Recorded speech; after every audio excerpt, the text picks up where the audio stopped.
Hello everyone, I am Varshitha Sannareddy. Will present a PPT on PotSpot, which is a participatory sensing-based monitoring system for pothole detection using deep learning. Here are the contents that I will be discussing today. Let's get into the introduction. Daily, daily we hear and see about lot of news that comes up around about road accidents. Even researchers found that most of the deaths that occur every year are because of road accidents.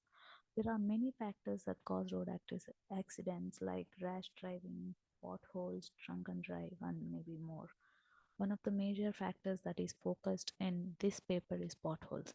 What might be the disadvantages of potholes? Maybe damages the vehicles. Along with already we discussed about the deaths that are caused because of potholes. We need to apply sudden brakes if we see potholes, which may increase fuel consumption, and there may be more disadvantages. In order to address all these issues caused by potholes, an end-to-end system is implemented which monitors and maps the potholes in real-time world.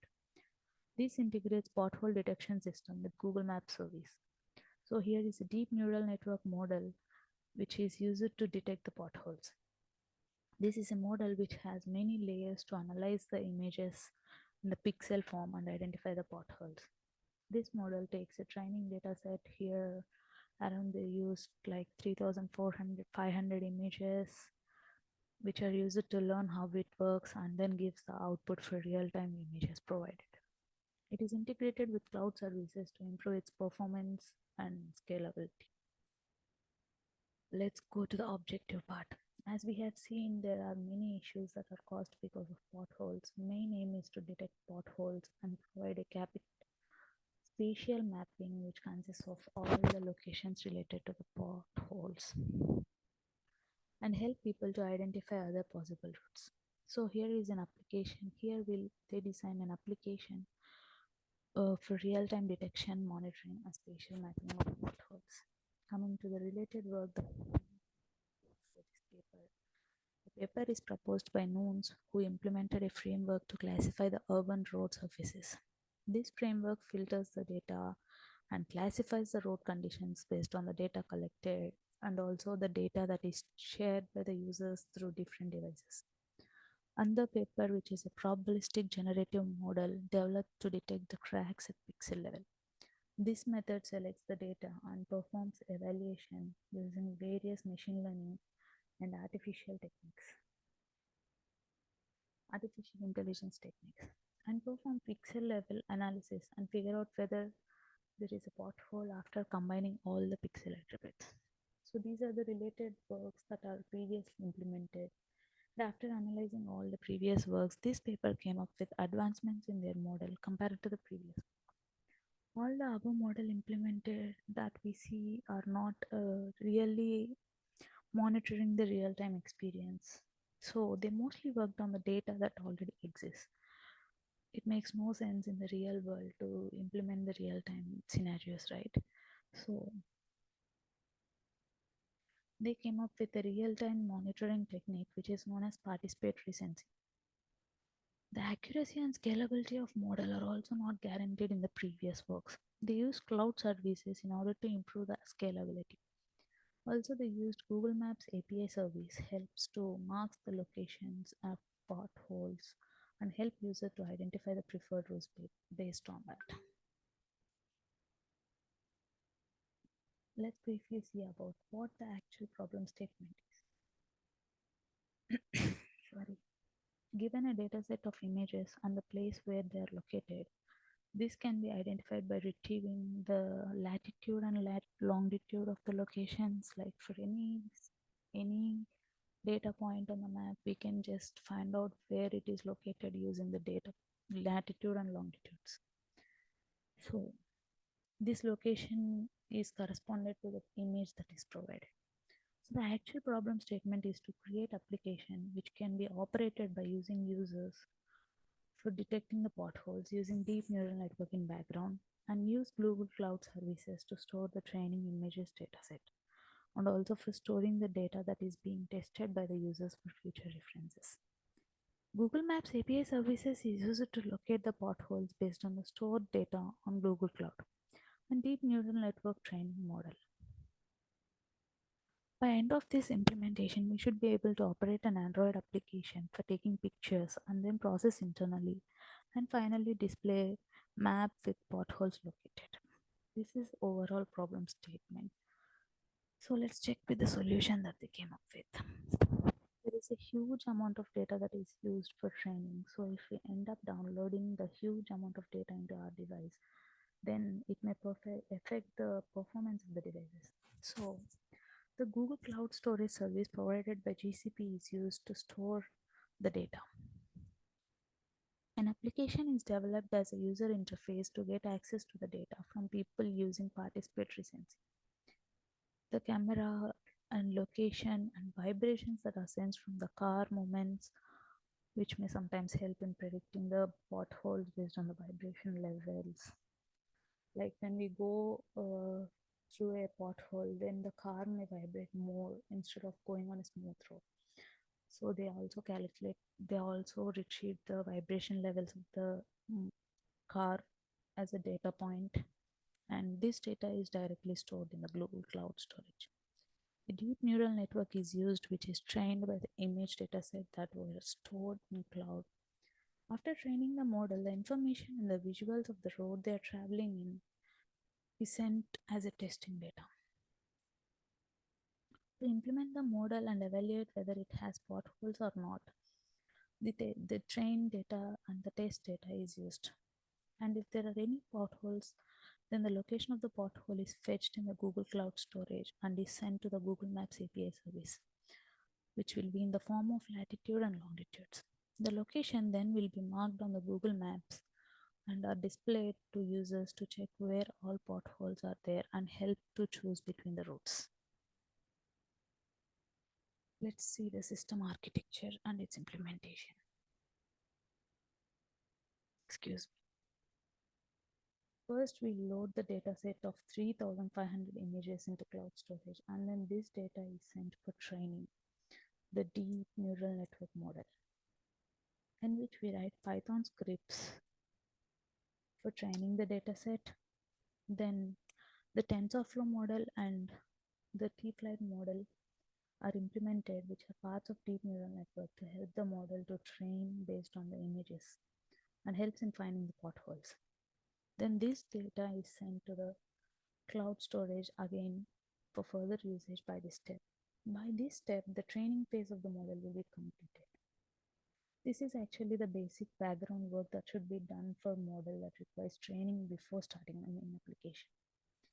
Then our Android application is developed to act as a user interface for using the implemented hotspot training model. With this app, we can send the images to the cloud and the user car movements, here as shown, is sent to the cloud storage.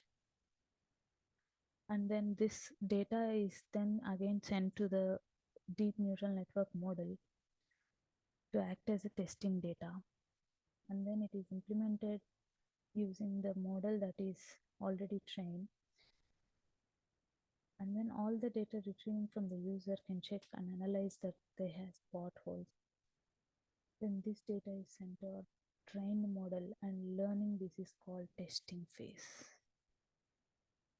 The output obtained will be in the form of latitudes and longitudes of the location of potholes. If there is one on the route, this can be sent into the coordinates to Google Maps API service, which helps to locate the potholes on the map, and this will be displayed on our Android application. This is the complete architecture of the model. Coming to the results obtained for a use case after successful deployment of the system, here is the figure which is pointing all the potholes in the route after the user sends a picture to the application. The model is evaluated based on the different criteria. The model is compared to 6 different baseline models, which includes Inception, V3, VGG19, VGG16, SVM, ANN, KNN. All the models are compared based on the accuracy and computational efficiency. The below figure shows the evaluation metrics that are used, which includes accuracy, precision, recall, and F1 score. So here accuracy refers to the measure of how frequently classifier predicts the output. So if there are 5 cases that needs to be predicted, then if there are 4 cases that are predicted in the proposed method correctly, and in the remaining methods, if there are only 3 cases that are predicted correctly, then accuracy of the predicted in this paper will be the highest one. And coming to the precision, it is a correctly classified pothole images over all the predictions. So if there are, let me write, if there are a total of 5 predictions, let me take it as 6. If there are 6 predictions, then if there are 4 predictions that need to be that are correctly predicted, and there are 2 that are wrongly predicted, and if among these 4, if there are 3 pothole predictions and 1 non-pothole prediction, and these all are non-pothole predictions, then precision will be the correct predictions 3 out of all the correct predictions 4. So it will be 3 out of 4. Whereas recall will be the correctly classified pothole image over the complete data set. So it will be like 3 by 6. And F1 score generates a single score which balances the precision and recall using a harmonic. So comparing all the evaluation metrics, we can conclude that proposed method has the highest evaluation metrics. Let's discuss what all benefits did the system has because of Google Cloud. The Google Cloud storage services reduce the burden on personal device. If we store the huge data set that we already seen, that 3,500 images into local machines, then it may affect the performance of the machine. So this cloud storage service helps to store huge amounts of data without affecting system's performance. This results in less usage of storage space in local machine. So it is very cost effective. Here, Google Maps API service provided by GCP is used to locate the potholes on Google Maps after obtaining the output in the form of latitudes and longitudes, which reduces the time and cost implementations. And I felt like these GCP services may be added in future enhancements in order to make the system more efficient. AutoML video intelligence system, the service that is provided by GCP can be used to retrieve live data from users rather than taking pictures and sending them to the Google Cloud storage. Here, pre-processing is done by writing Python scripts. Instead of, we can use predefined models, which helps in uh, pre-processing of training images automatically. The predefined models are there in Google Cloud services that are freely available, and there is no need of implementing Python scripts manually. If there is any issue with performance of model, then Cloud TPU can be used to ensure performance. Coming to the last part, conclusion and future work. Hotspot is an efficient solution for pothole detection and maintenance. This used a participatory sensing system which helped in collecting the real-time data from users with their permissions. Deep neural network is used to work efficiently compared to other baseline models, as we seen in the evaluation metrics. And this integrated with cloud services, which made it a potential system with less cost and work efficiently. Overcoming all the limitations, more Google services can be incorporated into the model like AutoML, which are used to implement the model with more potential ways to improve road safety maintenance.